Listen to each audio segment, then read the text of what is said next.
வத்தல் குழம்பு எப்படி செய்யறதுன்னு. ஸோ இப்போ ஃப்ரெஷ்ஷாக மசாலா அரைச்சி வத்தல் குழம்பு எப்படி செய்யலாங்கிறது பார்க்கலாம்.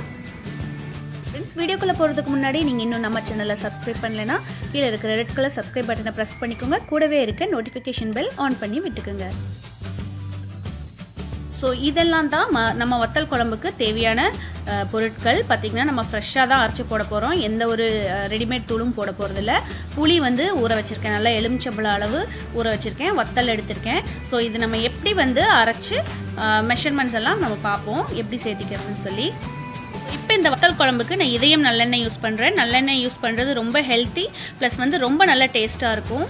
ஸோ இப்போ குழம்புக்கு தேவையான மசாலாவை நம்ம ப்ரிப்பேர் பண்ணுறதுக்கு நம்ம வந்து வறுத்துக்கலாம் ஃபஸ்ட்டு. ஸோ அதுக்கு பார்த்திங்கன்னா 1 ஸ்பூன் நல்லெண்ணெய் விட்டுக்கிறேன். நல்லெண்ணெய் விட்டுட்டு அதுக்கப்புறமா கடலை பருப்பு 1 ஸ்பூன் போட்டிருக்கேன். ஸோ சிம்மில் வச்சு செய்யுங்க, இல்லைனா கருகி போயிடும். ஸோ 1 ஸ்பூன் உளுந்தம்பருப்பு போட்டிருக்கேன். ஸோ அதுக்கப்புறமா பார்த்திங்கன்னா குழு மிளகு 1/2 ஸ்பூன் போட்டுக்கிறேன். அதுக்கப்புறமா வெந்தயம் வந்து நம்ம 1/4 ஸ்பூன் போட்டுக்கணும். ரொம்ப போட்டால் கசப்பும், ஏன்னா வத்தலும் உங்களுக்கு அதில் கொஞ்சம் கசப்பு இருக்கும். அதனால் 1/4 ஸ்பூன் போதும் வெந்தயம். ஸோ அதுக்கப்புறமா ஒரு ஃபுல் ஸ்பூன் வந்து சீரகம் சேர்த்திக்கோங்க. அதுக்கப்புறமா முக்கியமாக ஒரு 4 ஸ்பூன் மல்லி விதை சேர்த்திக்கோங்க. ஸோ இதெல்லாம் வந்து நல்லா வறுக்கணும். உங்களுக்கு அது வறுக்கும் போதே நல்ல ஒரு ஸ்மெல் வரும், நல்ல சூப்பரான ஒரு ஸ்மெல் வரும். ஸோ இதை வறுத்துட்டு அதுக்கப்புறமா நம்ம மிளகாய் தூளெல்லாம் இந்த குழம்புக்கு சேர்த்த போகிறதில்ல. ஸோ ஃபுல்லாமே நம்ம ஃப்ரெஷ்ஷாக அரைச்சி தான் சேர்க்க போகிறோம். ஸோ உங்கள் காரத்துக்கேற்ப நீங்கள் வர மிளகாய் சேர்த்திக்கோங்க. நான் காஷ்மீர் ரெட் சில்லி என்கிட்ட இருந்துச்சு, அது நல்ல கலர் கொடுக்கும். ஸோ அதுக்கப்புறமா கொடை ஷேப்பில் கொடை மிளகா மாதிரி இருக்கும் வரமிளகாய். ஸோ அதையும் நான் ஆட் பண்ணிக்கிறேன். ஸோ இதை வறுத்து நம்ம எடுத்து வச்சுக்கலாம். ஸோ இனி அடுத்தது இன்னொரு ஸ்பூன் வந்து எண்ணெய் ஊற்றி நம்ம வந்து கொஞ்சம் வெங்காயம் எல்லாம் நம்ம வணக்கிக்கலாம். ஸோ சின்ன வெங்காயம் எடுத்திருக்கேன். ஸோ பார்த்திங்கன்னா ஒரு 100 கிராம் அளவுக்கு சின்ன வெங்காயம் வந்து நம்ம இப்போ இதெல்லாம் அரைக்க போகிறோம். ஸோ வெங்காயம், அப்புறமா ஒரு 5-6 பூண்டு, இதெல்லாம் வந்து நீங்கள் வணக்கிக்கிங்க நல்லா. வரமிளகாய் வந்து என்ன வரமிளகாய் இருந்தாலும் நீங்கள் யூஸ் பண்ணிக்கலாம், ஒன்றும் பிரச்சனை கிடையாது. நான் வந்து இருந்தங்காட்டிக்கு அந்த கொடை மாதிரி இருக்கும் வரமிளகாய், அதையும் நான் ஆட் பண்ணியிருக்கேன். ஸோ இப்போ இந்த வெங்காயம் பூண்டு நல்லா வதங்கிருச்சு. இதுக்கப்புறம் நான் வந்து ஒரே ஒரு தக்காளி எடுத்திருக்கேன். பெரிய தக்காளியாக இருந்தால் அதில் 3/4 தக்காளி சேர்த்திக்கிங்க. மீடியம் சைஸ் தக்காளியாக இருந்தால் ஒரு ஃபுல் தக்காளி சேர்த்திக்கலாம். தக்காளி நிறையா சேர்த்தக்கூடாது, நல்லா இருக்காது. பார்த்திங்கன்னா இந்த அளவுக்கு சேர்த்திக்கோங்க. நான் வந்து இதில் ஒரு ஃபுல் எடுத்திருக்கேன், ஒரு ஃபுல் தக்காளி எடுத்திருக்கேன் மீடியம் சைஸ்.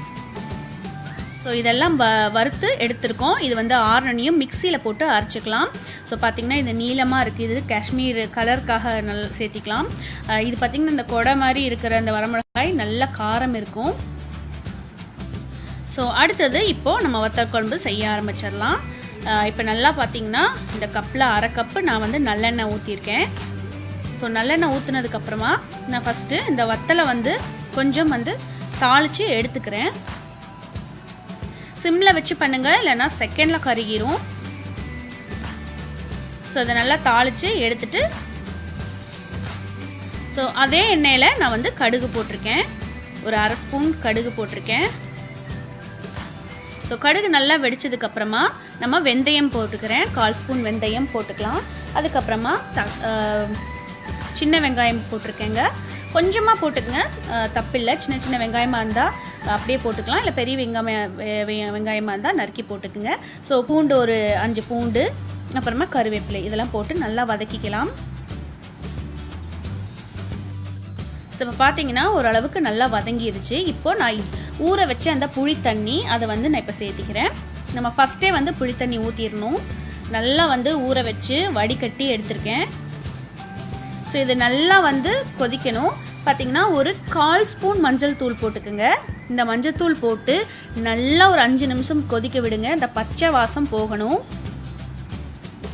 ஸோ இப்போ பார்த்திங்கன்னா நல்லா கொதிச்சிருச்சு, அந்த பச்சை வாசம் போயிடுச்சு.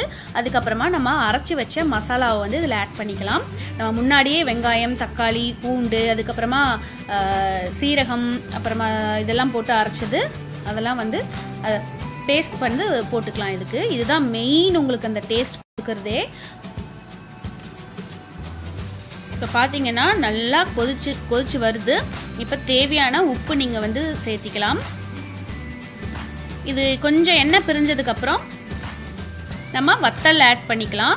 இன்னும் வந்து கொதிச்சு எண்ணெய் மேலே வரணும். வந்ததுக்கப்புறம் தான் நம்ம வறுத்து வச்ச வத்தலை நம்ம ஆட் பண்ண போகிறோம்.